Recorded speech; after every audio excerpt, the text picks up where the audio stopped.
Drama serial Mahnoor की अगली किस्त में हम देखेंगे कि ज़ैन सोफे पर बैठे बैठे सो जाता है। उसकी आंख लग जाती है।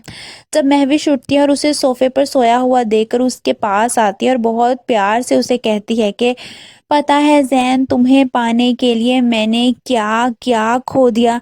फिर वो ज़ैन के हाथ पर हाथ रखते हुए कहती है कि मगर तुम्हें पा लेने के बाद भी जो कुछ भी मैं खो चुकी हूँ मुझे कुछ भी याद नहीं है।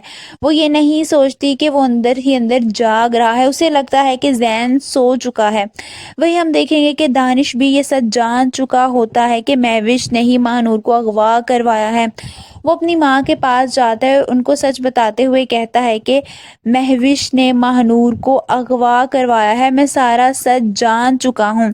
ये सुनकर मुनीज़ा बेगम भी हैरान रह जाती हैं। उनको तो इस बात पर यकीन नहीं आता कि महविश इस हद तक भी जा सकती है।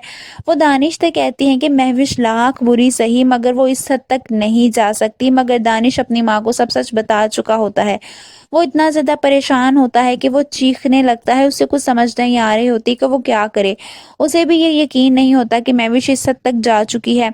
उसे जो लगा था कि महविश बदल चुकी है, उसकी सारी बातें गलत होती हैं क्योंकि महानूर भी उसकी अपनी ही बहन होती है। वहीं हम देखेंगे कि ज़ैन भी महानूर के शहर में उसको ढूंढने के लिए पहुंच जाता है। वो बहुत बेसब्री से उसको ढूंढ रहा होता है। दूसरी तरफ महानूर की मामी उसे खाना खिलाने के लिए आती है मगर महानूर वो खाना गुस्से से गिरा देती है।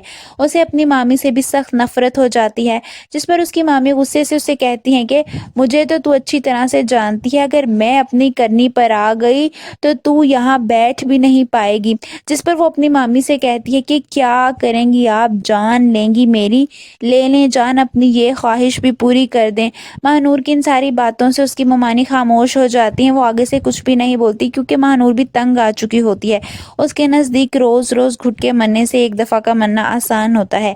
आप सबको क्या लगता है, क्या ज़ैन महानूर को ढूंढ लेगा? कमेंट्स में अपनी राय का इज़हार ज़रूर कीजिए।